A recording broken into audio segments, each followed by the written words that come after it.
All right. Welcome to the arena. Uncensored. This is your man Yang and Kruma. Coming to you again. This is another opportunity. I love these shows. I love these ones where we're in the field. We're actually outside of the studio. Send a shout out to my man Black Son back there. So I know he has some questions and comments. But today we're bringing you a good show. I'm sitting here with my chief of staff, Brother Tahuru, New Black Panther Party, the People's Party. And we sitting with my man Bro.Dot, who is representing the Pyru, and also my brother's Keepers. And we're just going to have a good show, talk about black nationalism and the effect in the community. But just want to start off with, and turn to my glass. Glad to have you here, man. Good to be here, brother. Good to be on the show. Glad you're on the show, brother. Good to be here, too. Let's start out. You may have to speak up a little bit, project the mics. That's the thing of working in the field. We're always, on the spot and doing our thing. One of the things we want to talk about is, let's get into, get straight to it, my brother's key. But I want to start with Turu.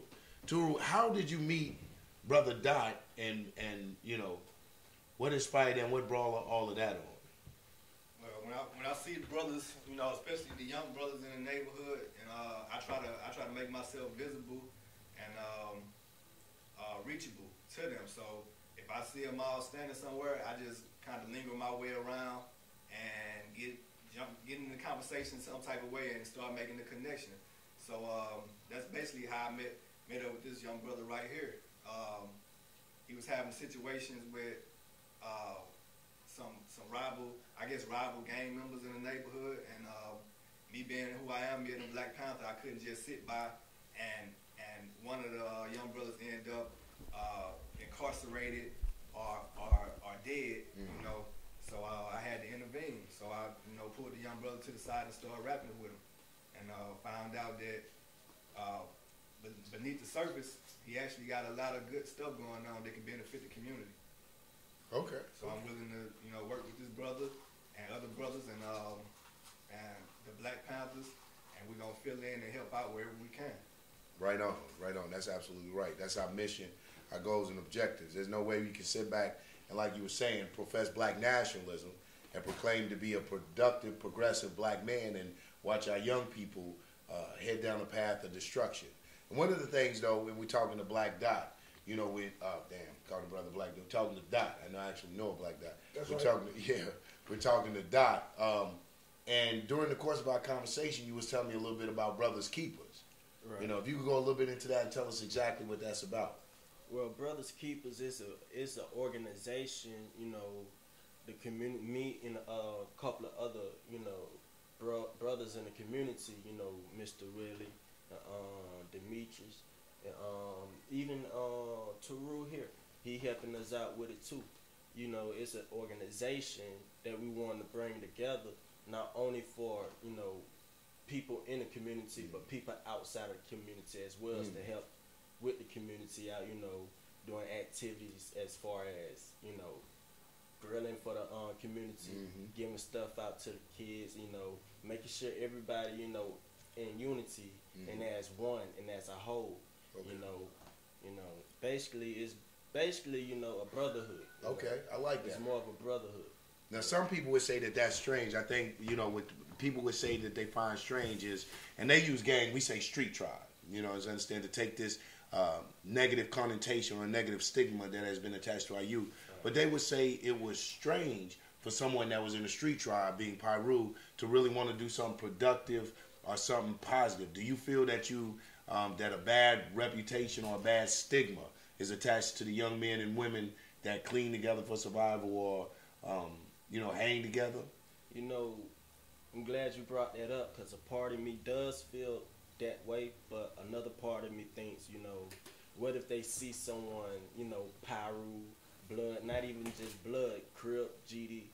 I feel like if they see you doing something to help the community out, because let's be realistic, that's what this was all originated, made for, right?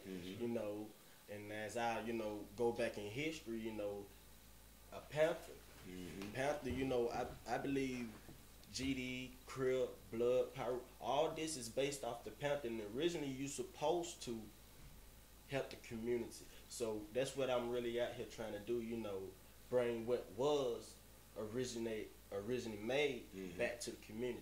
Man, that's right on, man. That is well said, brother. That's right on. Since he brought Panther in, you know, we're gonna give the chief of staff here of the Panther Party in Atlanta. How do the Panthers fit in all of this? And is what he said, is there some validity to what he's saying? Is there some merit to that? And how do the Panthers fit in with working with the street tribes? And exactly what are you guys trying? And I'm talking like I'm not a Panther here, so my people bear with me. You know, we're doing it for the sake of the interview. But what is the goal and the mission and the objectives of the Panther Party in Atlanta with working with the street tribes? Our objective is to bring the street tribes together in unity, and basically, like the young brother was saying, it started off as a collective effort of young men that lived in certain communities to protect their community from outside invaders, whether it was rival gang members, just regular thugs, or the police. So over the years, that's changed. The ideology of that has changed. So what we're doing is bringing all the street tribes together and getting back to, like the brother said, getting back to that protective spirit or that protective ideology as far as the neighborhood goes, you know, or the community, and protecting your own. You know, what we're doing is we bringing everybody together under one umbrella, just saying that regardless of if he a Blood, a Crip, or a GD, Vice Lord, Peace Stone, whatever you are, at the end of the day, you still this. So that's where we connecting at. Regardless of all the colors that might be out there, the only color that we really focusing on is red, black, and green. Emphasis being on black, because we all the people, we all as one. So I like that. I think that it reminds me, you know, a tad bit of history. Deputy Chair Fred Hampton out of Chicago, out of the third development of the Panther Party, had a thing like that, and I call it the original Rainbow Coalition, where he worked with the street tribes, what some people call gangs, and was about politicizing them. And we see through the effects, his working with Jeff Ford, through the Mighty Peace Stone Nation, who are now recognized as the Moors, free Jeff Ford, free Email Malik, that through that politicalization, that they really got some things done. You know, one of the things that I read about that they done was, you know, wonderful to me, was the fact that they had went to a construction site that was in their neighborhood, and there were no black people on that construction site, and they actually shut it down until they brought some brothers off in there to work that construction site. But to go back to you, Dot, one of the things, was it strange to have a Panther approach you, and did you feel, being a Pyru, being with my brother's keeper, some kinship when Tahura approached you and started rapping to you? What was that whole experience like? The whole experience when Turu had approached me, you know, I already knew he was not a Panther, but I knew who he was physically by seeing him, being around him. And when he pulled me aside, you know, and that's one thing I respect about him, you know, he the type to pull you aside and speak to you one-on-one, mano-a-mano, you know. And when he pulled me to the side and spoke to me, you know, right then and there I knew, okay, yeah, he a real Panther, you know. And being a real Panther, speaking to a Pyru, it made me feel like, okay, maybe I could do this, you know. Maybe I can, you know, really put forth into this so I can help out my community. You know, that's how, you know, was taught and raised anyway. Right. You know, so basically, you know, the experience, you know, meeting the Panther, a real Panther, it was kind of great, you know. Okay, what, Tahura, go back to you, what inspired you? You know, you find most people, especially dealing with young people and young people in street tribes, that's a no-no. You know, they're scared to approach them. So what encouraged you? What did you see in the young brother or in the group of Pyru brothers that inspired and motivated you to say, hey, especially since there being some altercation with cats from a different hood or whatever, what inspired you to say, hey, I got to step in here? We know what you're saying, not seeing the brothers in prison or whatever, but with this particular brother and say, that really just motivated you to say, hey, this is what I need to do. I need to get in here. And how did that approach? How would you encourage brothers out there who want to make a change or do something to approach our young brothers in street tribes? Well, first of all, what I seen myself. You know, anytime you want to approach people or you want to build with people, as revolutionaries, we believe you got to meet the people where they at. So I couldn't go to the young brothers of the street tribe and want to be an almighty Black Panther. I got more knowledge and I'm doing this the right way. and y'all doing it the wrong way. I had to meet them where they are. You know, go out there and excuse my language or whatnot. Go out there, smoke a blunt, drink a brew, couple Newports with the homies. You know, start chatting a little bit. I had to meet them where they at. I couldn't go out there and say, brother, pull you your know you pants shouldn't be, up. pull your pants up. You know you shouldn't be smoking that cigarette. You know we on chemical warfare. Why y'all got that weed in y'all hand? Why y'all out here doing this and doing that? You know, you got to have an understanding of the situation. So you can come in, and when you come in, they gonna know whether you are agent and you somebody that's coming out to coerce their neighborhood into doing something for the oppressor, or is you a hand that's really willing to help. So when you do approach these street tribes, you just got to be genuine. Mm-hmm. You know. Mm-hmm. Let them know that you feel that you as a black man that you have been through some of the struggles and some of the same things that you identify. I think, do you find in a lot of organizations out there, you know, especially so-called bourgeoisie organizations who are all about condemnation and like Brother Black Son was saying, there, pull your pants up, this and that. Do you find that you get more people coming to the Panthers due to the relatability of the Panthers being a people's party and out there talking to the masses? Sure. Like I said, you got to meet the people where they at. Now, once they come into the fold, then they start to see you and how you carry yourself. Like the brother was saying, I didn't know Turu as a Black Panther at first. I seen who he was, and that's what brought the light on him. So it's all about representing yourself, knowing yourself first, and people gonna automatically pick up on it and see it. You know, simple as that. Like I said, you got to be genuine. Yeah, but I like how Yanga mentioned earlier how we're not trying to change the street tribes because you know there's still a brotherhood there. So I want to Yanga kind of repeat, you know, what you said earlier. You know how you guys were discussing. Yeah, I mean, yeah. Well, you know, absolutely. As you know, speaking as the chairman of the party here in Atlanta, Georgia, national spokesman, that our mission is not to come out, not to condemn, not to change them. We're not even really at this point trying to pull them out, but to get the brothers like Dot, who, man, I'm very impressed. This is the first time that during the meeting, I usually do a lot of talking, so I was doing a lot of talking, but I'm very impressed by how articulate, how intelligent your responses and answers are, man. That's real good.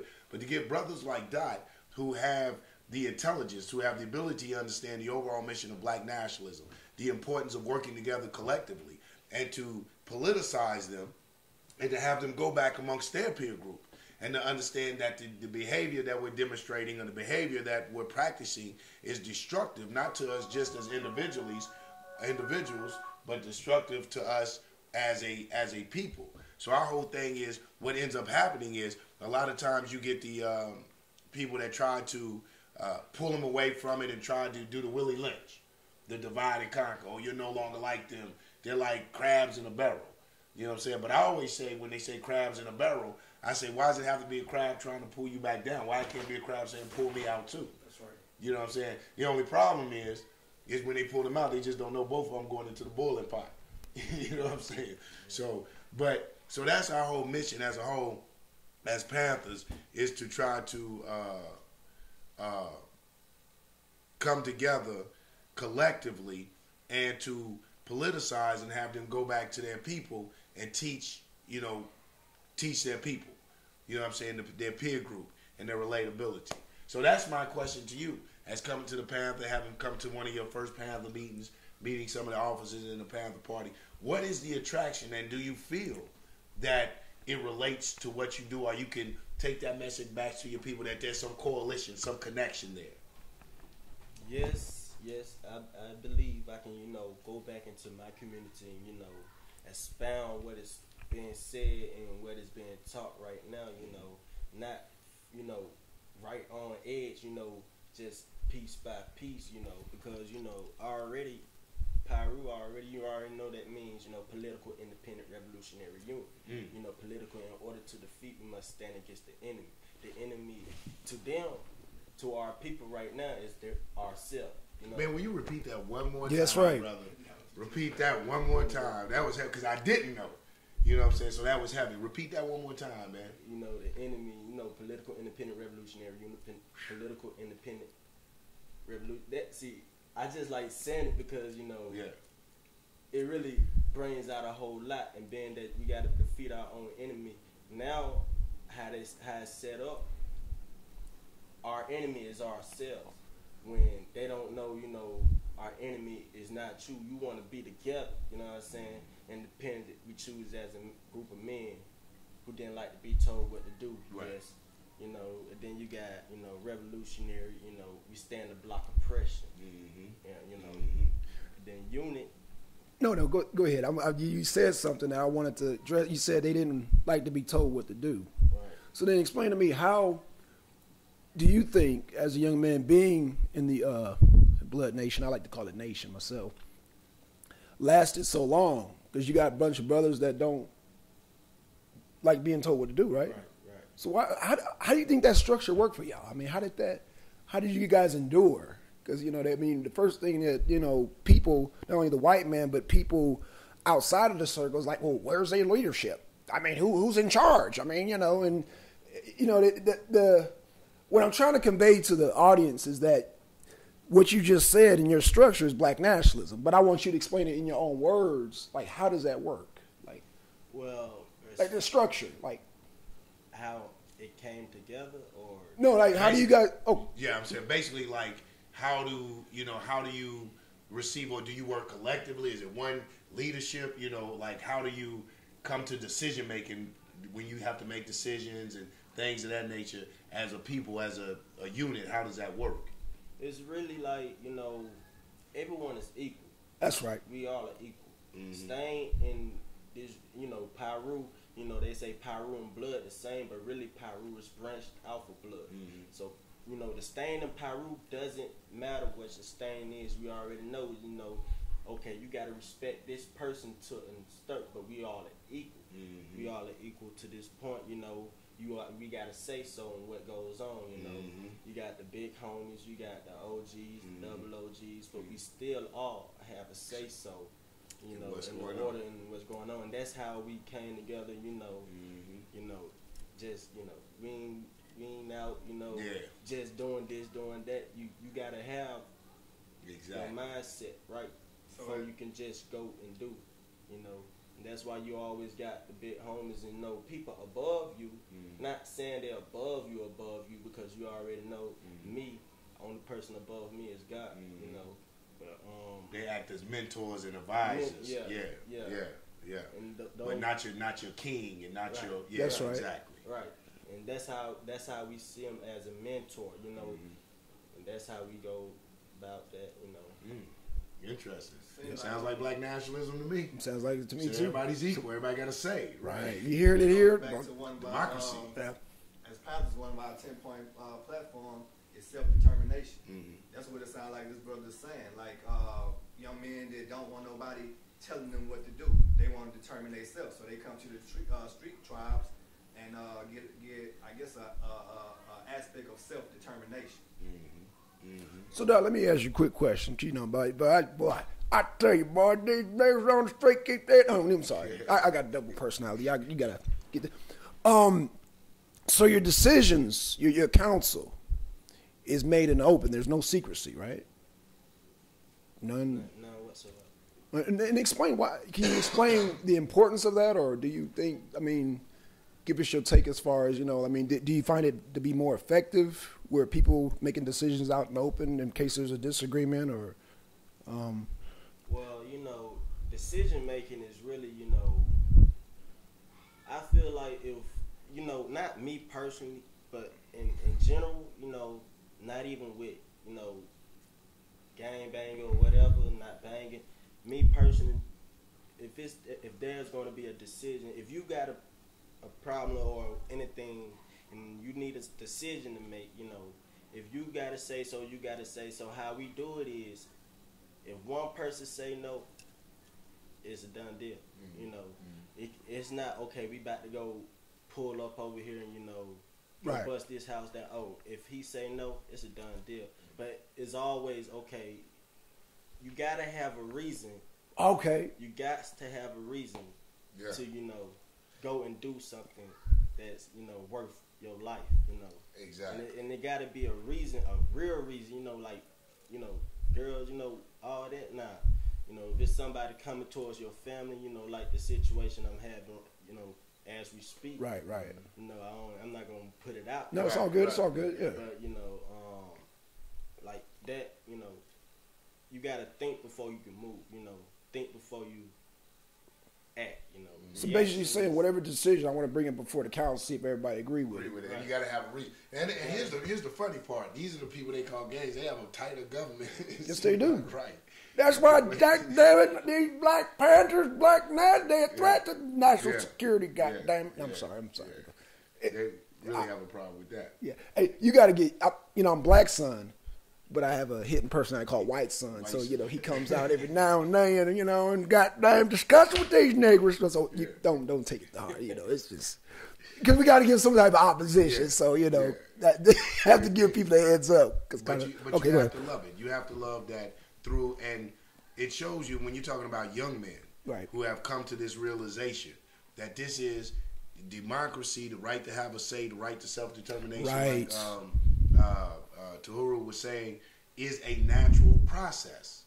You know what I'm saying? This isn't something that, like, I just met the brother, and I'm sure that the brother hadn't had someone constantly over and tell him, but through just evolution and through the conditions that they live in and clinging together and coming together, that this democracy, the right to have a say in your own self-determination, the only way you're going to go, is a natural process. And anything that we're doing, anything contrary to that, is unnatural. Okay, well, I got to put you on the hot seat there. Now. It's hot. Well, and you got the gavel, so you can gavel me anytime. Yes, it's hot. Now, you say it's a Christian brotherhood. So when he said natural, so, I mean, can non-Christian brothers come in and participate? My brother's keeper? Yeah. Oh, okay. So now, I done jump. I'm sorry. I done jump. See, I need to be gavelled right now. I'm doing the Gideon. Where is the gavel? He got the gavel. Okay, gavel that. Hit the gavel a couple times for me. All right. Okay. All right. So he seen on camera. He officially got gavel with his own gavel. Yes, sir. Right. My brother's keeper. I don't know how their government policy works, but he was talking about, I think, right. Pyru. That's right. And I apologize. I'm jumping around. So, can we take a quick detour to my brother's keeper? Yeah, absolutely. Because I mean, it sounds pretty clear. Blood's a black nationalist. Yeah. I mean, the structure. Yeah. So now I want to get into my brother's keeper. As far as like, what is the structure there? As far as the build up. Yeah. All right. Well, my brother's keepers. We don't discriminate on who comes in. Okay. It's for everybody. Whether if you bang, whether if you okay. know, this female, this it don't matter which you is, because my brother's keepers soon will be my sister's keeper. Okay. That's what's up. Women in Christ. It's more like, you ain't got to be a Christian. You don't have to be a Christian to come in. Because Younger, he a Muslim. So I just was, I just want to make it don't matter, you don't have to be a Christian and, join my brother's keepers, because my brother's keepers is what it is. But you sure you want the Muslim terrorists in your organization? Oh, no, I'm sorry. Go ahead. Save it for Sunday. That's fine. I'm sorry, man. I'm sorry, man. Go ahead. I'm sorry. So he's got to get used to me. And he keeps it light. I think one of the things, though, about what I like about my brother's keepers, and I don't have a problem, I could work with him, even being a Christian organization. Okay. I think that historically the church has been the backbone of the black community. Historically. And that it's good to see that the church is coming out of the church house. That the church is being active again within the community, that is reaching out, that it must be doing something right, because we have lost a lot of men to the church. So that is reaching out to young black men in street tribes.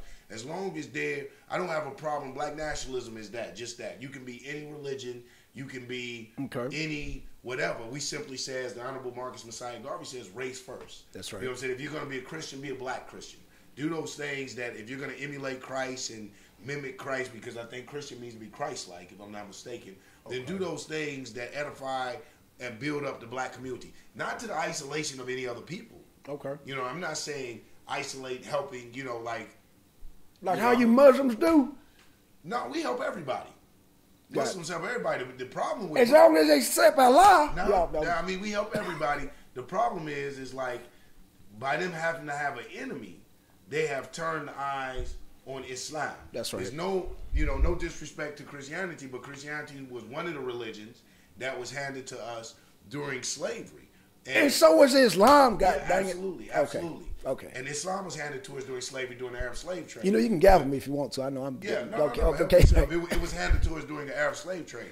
But what ended up happening, it was handed to us so long ago that we were able to, and I'm not saying that this is right, it's just a matter of fact, that we were able to incorporate it into an African history. So by the time the transatlantic slave trade came, we had been Muslim for how many years? That's right. So it had become a part of an African culture, part of an African scene. You know what I'm saying? Now, if we were looking, it would be the same thing. If Christianity had come and then Islam came with the Atlantic slave trade, you would have Christians saying, well, part of our history to make up is Christianity, this and that. Listen here, gang. Christianity is part of our culture now. You know what I mean? Here. Now it is. And then Islam is foreign to us now. Absolutely. No, Islam is still part. Islam is still part of our culture. Okay. You know, and I'm sure that there will be some cultural nationalists say, unfortunately, to both of them. Right. It's Shout Kemet, out, yo. Give it a shout out. It's Kemet, yo. Yo, straight Kemet. Okay. So it will be foreign, both of them. That's why I say that that's more Willie Lynch. To debate theology. Okay. When us as an African people here in America, black people here in America, don't really understand theology. Right. We take the spiritual aspects of theology. We take the spiritual apparatus. We get closer to God. But does it benefit us politically, economically, socially, culturally? Sure, it benefits us spiritually, morally, and ethically. We stop smoking, we stop drinking, we stop doing whatever those things that we deem to be sinful in the sight of God. But when you look at the Jewish people, I look at the Hebrew Israelites here, you know what I'm saying? There's no real Hebrew Israelite community, a few apartment buildings, but no real community like up in Cleveland. There's no real, they don't have a state like in Israel. I look at the black Muslims here, they don't have a Saudi Arabia, a Mecca. Talk to me. Been gavelled there, boy. We're in Atlanta. You finna feel the heat about that Hebrew Israelite. Shalom. Israelite. Don't be shy. I love it. I love it. I love it. And I could care less. Okay, hold on. Because they got to hear it. Dot, see, the issue is not being a blood. People gonna look, well, they Christians. I'm gonna say you in LA, the issue would be being a blood or a Crip. Out here in Atlanta, the issue is being a Moor, a Hebrew Israelite, a Christian. You know what I'm saying? It's cool, you a blood. It's cool, he's a Crip, but goddamn it, Muslims and Christians, goddamn it. Yeah. It's like a whole. It's crazy. That's the banging religion. That's the banger. Yeah, that's the banger. Right. You know, and so for me, I come from Cali, in the thick of it, and I came out here. I saw religion banging. I mean, I seen Bloods and Crips come together like it was no problem, but get on the subject of religion. Oh no, we a Moor. No, we a Hebrew, and they ready to goddamn bang. Yeah. You know what I'm saying? So Yang will tell you. Yeah, this is the Bible Belt South.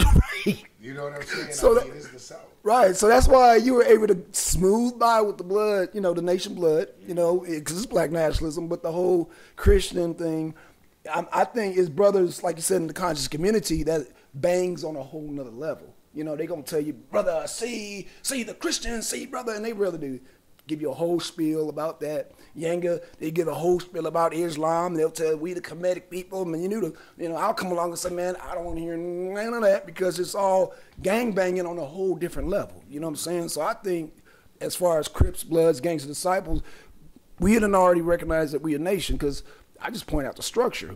However, and you can answer this, please cut in anytime. The Crips and Bloods, the street tribes had lasted as long because there's no totalitarian. Yeah, totalitarianism. Yeah. But Christianity and Islam has a history of totalitarianism. For those who don't know what that word means, what does that mean? Oh man, basically, I'm gonna keep it simple. Behavior modification, meaning you got to pray this way and eat this way and pray this way and bend this way and do this. I'm gonna disagree. Okay. I'm gonna disagree. They do have behavior modification. What? Yeah, because when I got in, my language changed, my dress code changed, it modified my behavior. You fit into a certain normal society. Bloods wear red. They don't wear blue. Right. No, they say blood. What's happening? Right, Bloods. right. Crips wear blue and don't wear red. They say cuz and certain hand signals, certain way you stand, certain way you wear your hat, your shoes. True. So true. they're doing almost the exact same well, thing. hold on, Yang, is behavior modification and dress code two different things? No, it's a part of it. No? Okay. It's a part of it. But break it down, young brother. Break it down there. Okay, you see, all right, you got Bloods, Bloods got their own color.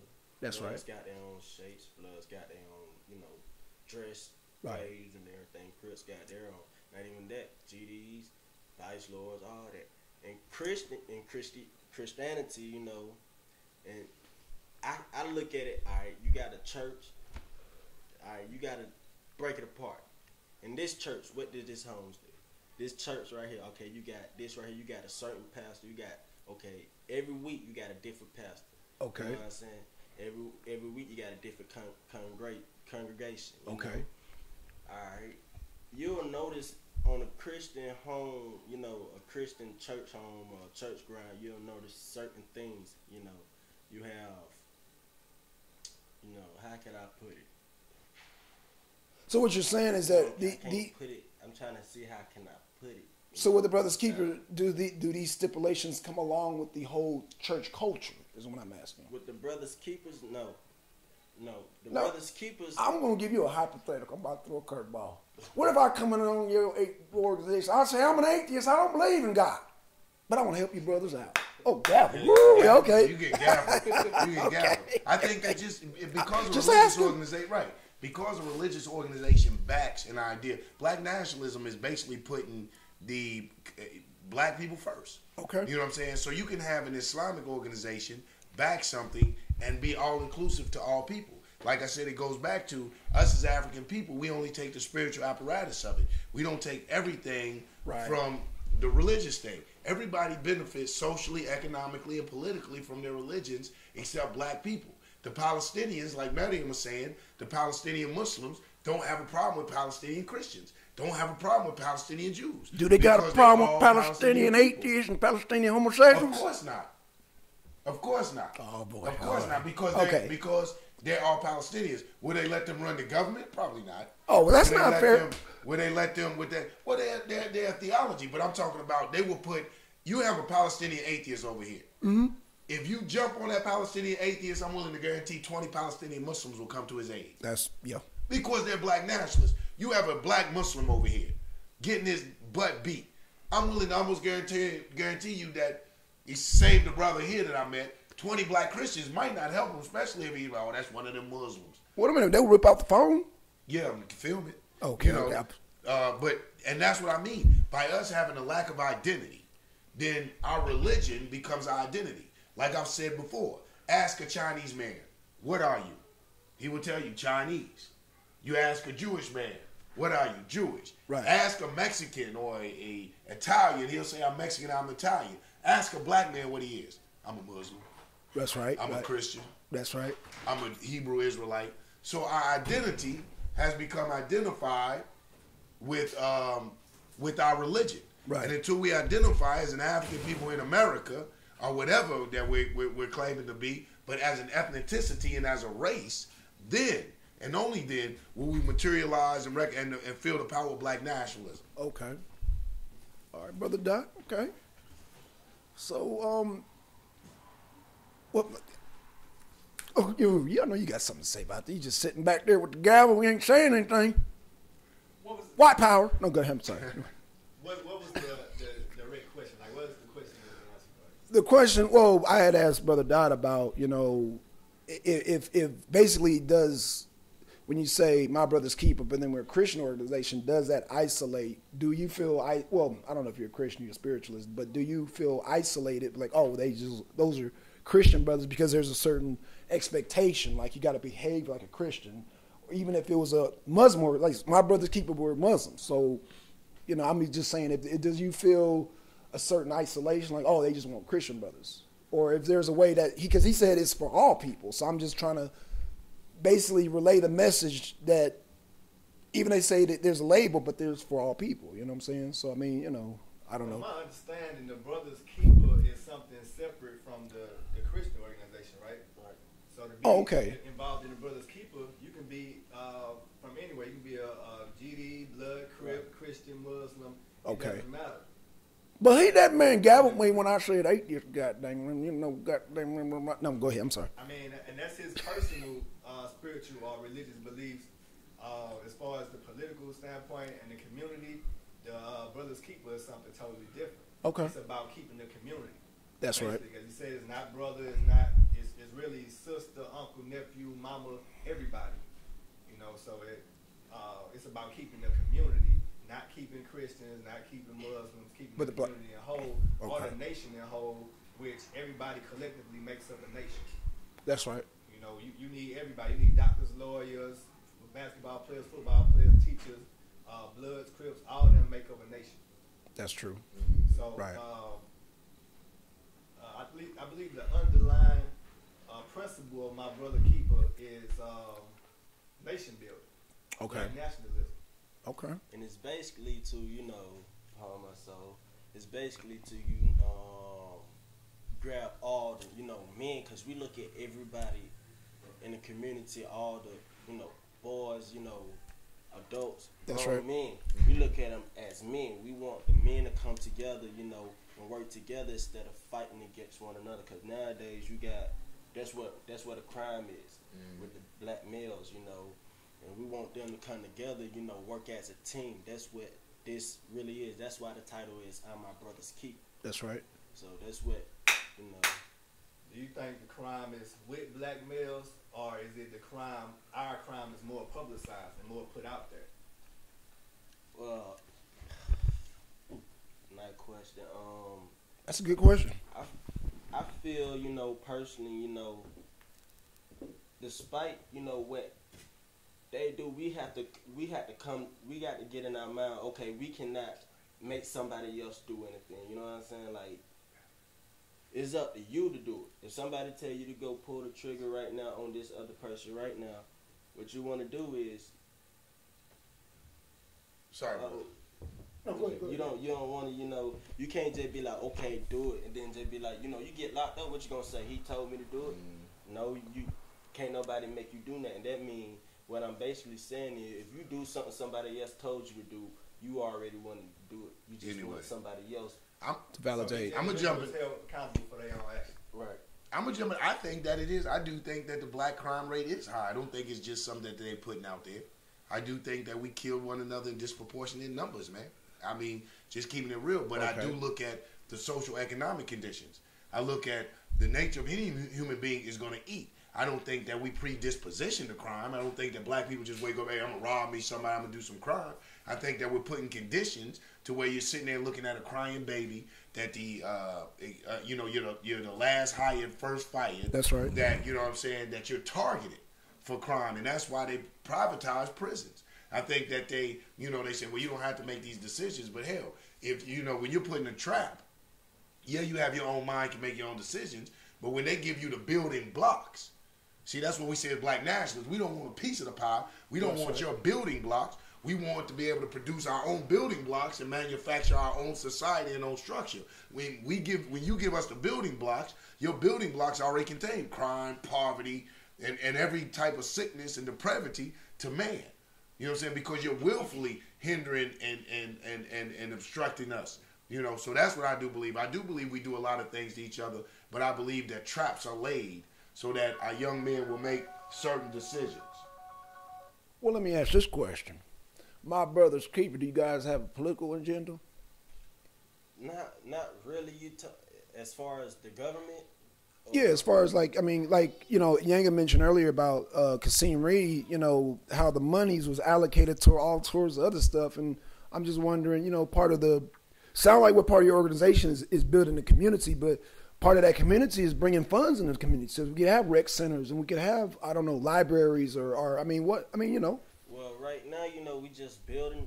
I'm My Brother's Keeper. So right now, our vision right now is just to get the community together. The funds and all that, we feel like we can, if we be patient, that will come to us. You know, we're not rushing towards the funds right now. We want the community to come together as one. You know? Right, but Doc, what I'm saying, and I applaud that. But what I'm saying is that I'm all for the local economy to generate money. But I'm saying there's money, there's grants and out there that we're not taking advantage of. You know what I'm saying? Maybe Yanga can articulate better than I can, but I'm saying that there's all we have to do is put it together a certain team and just write a proposal. I think that's where brothers like yourself come in, brothers who have been politicized, when they see grassroots organizations who are dedicated to community service, who are dedicated to galvanizing the black community, unifying the black community, that the people with these experience and expertise come in and they lend that assistance in saying, hey, have you guys checked out this way? I think one of the things that happened with the black, and this is why I love the Panthers, and my chief of staff can attest to it, is that when we get into the Panthers is a revolutionary black nationalist organization with the goal, one of our goals is to empower.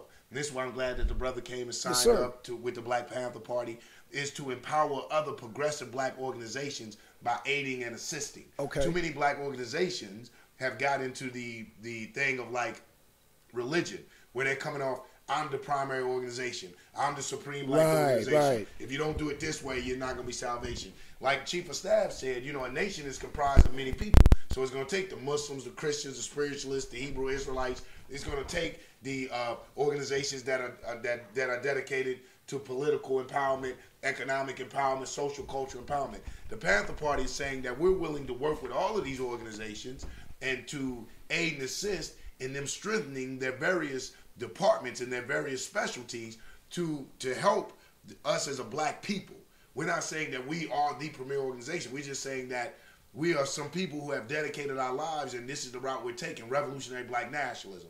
And this is what we're adding. This is the aid that we will add to your organization and assist you in bringing to fruition your desires, your goals, and ambitions. Okay, well, so let me ask Dot. I'm going to ask you a straight-up question. So will you guys be willing to, and this is my proposal to every organization that we come across, sit down together and have a political discussion? Because you got, Yanga will tell we got people that we deal with in our inner circle, oh, that voting don't work, and then, oh, that you know what I'm saying? And I'm like, my proposal to the black nation is that Martin Luther King has fought for our right to vote. He had a dream. He had a dream with little white girls. Anyway, I'm sorry.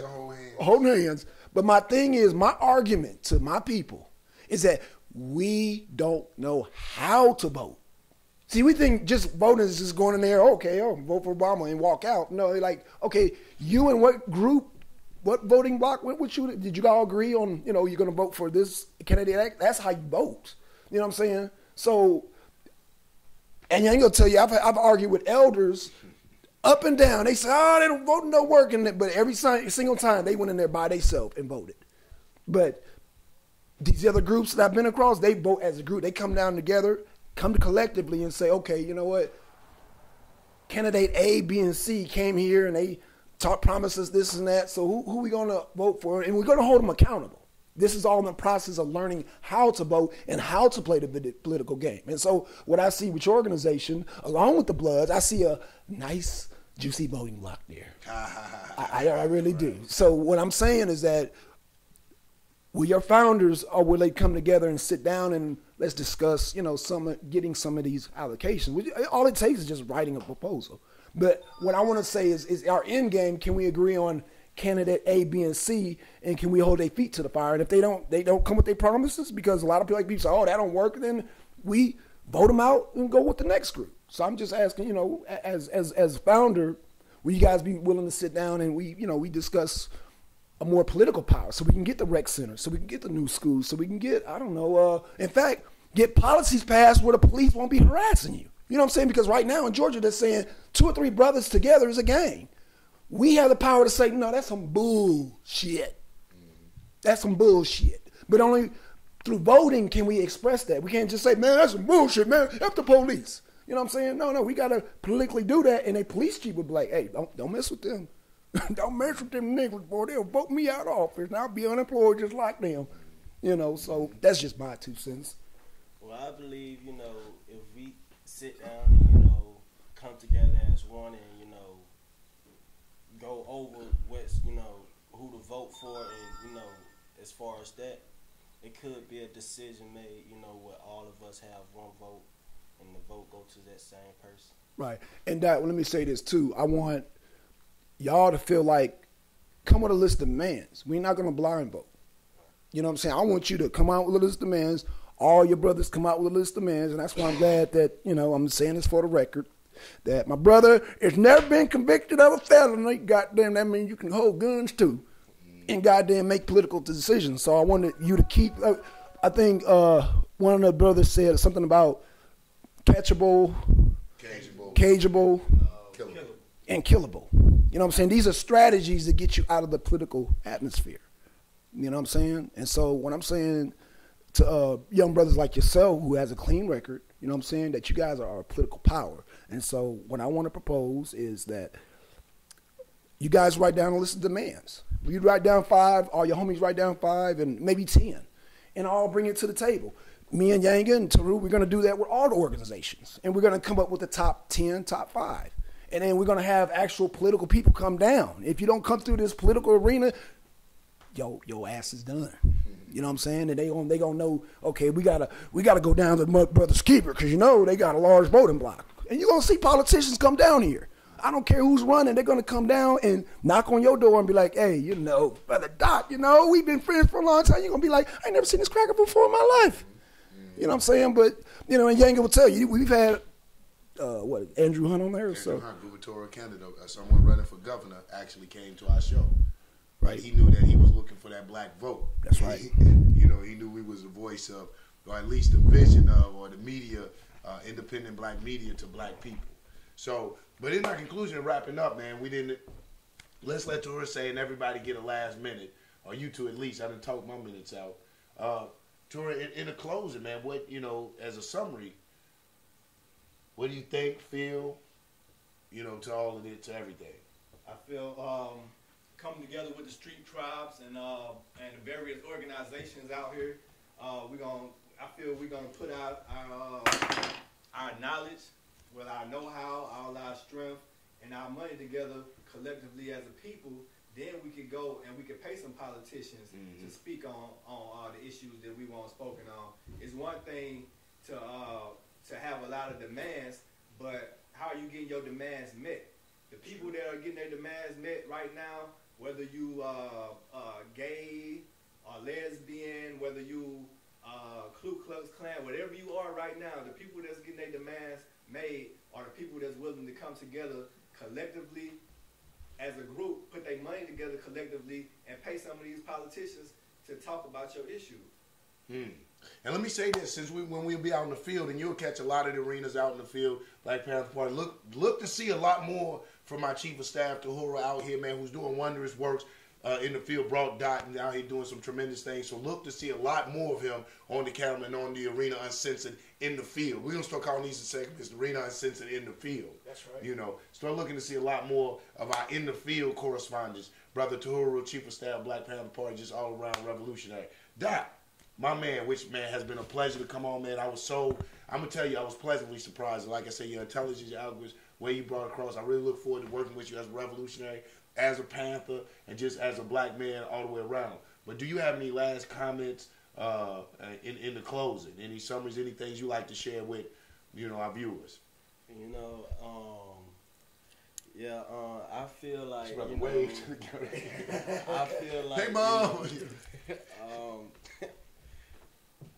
This could be, we can take this to the top, my brother's keepers, Panther, being a Panther, I can feel it already, Right on, brother. I can feel. Don't forget Blood Nation, goddamn. You gotta put goddamn Blood Nation. But I can feel the brotherly love, not bangs, not on no gang banging, but just the brotherly love and, how, this whole thing operates, and hopefully we can, work together and come together as a team. Right on, man. It's my man Dot, new recruit to the Panther, out here in the vein. Look to see great things from him. This is the voice. Brother 17 dropping like this. So this is actually our future. And, man, I'm going to tell you, it re-inspired me again, Black Son. Boy, I was about ready to flush everybody down the toilet. So to see a young brother come up and have this mindset, not only the vision and the courage and the heart to join the Panther Party, but to also have to be a visionary in being one of the founders, with some elder brothers in my brother's keepers, maintaining a spiritual perspective, maintaining his ties and allegiance to his street tribe and things of that nature, knowing how to stay 17, no record. So we speaking volumes. This is your man Yang and Krumah. I encourage everybody for the Arena Uncensored. Check us out on YouTube, the Arena 2013, all one word. My thing is this. Get out and get involved. If you ain't involved, don't even talk about it. You ain't doing nothing. So I'm going to end with that. Peace. Son, did you want to say something? That mean don't be no Facebook revolutionary. Yeah, the Facebook revolutionaries. We definitely talking to y'all. Yeah. Oh, just check out the next show we're doing. We're we're 2013. Actually, there's the Arena Uncensored app now. Okay, so you go look up the Arena Uncensored on YouTube. The Arena Uncensored on YouTube. Check us out. Your man Yang and Krumah. We out. Peace. Peace, Black Power.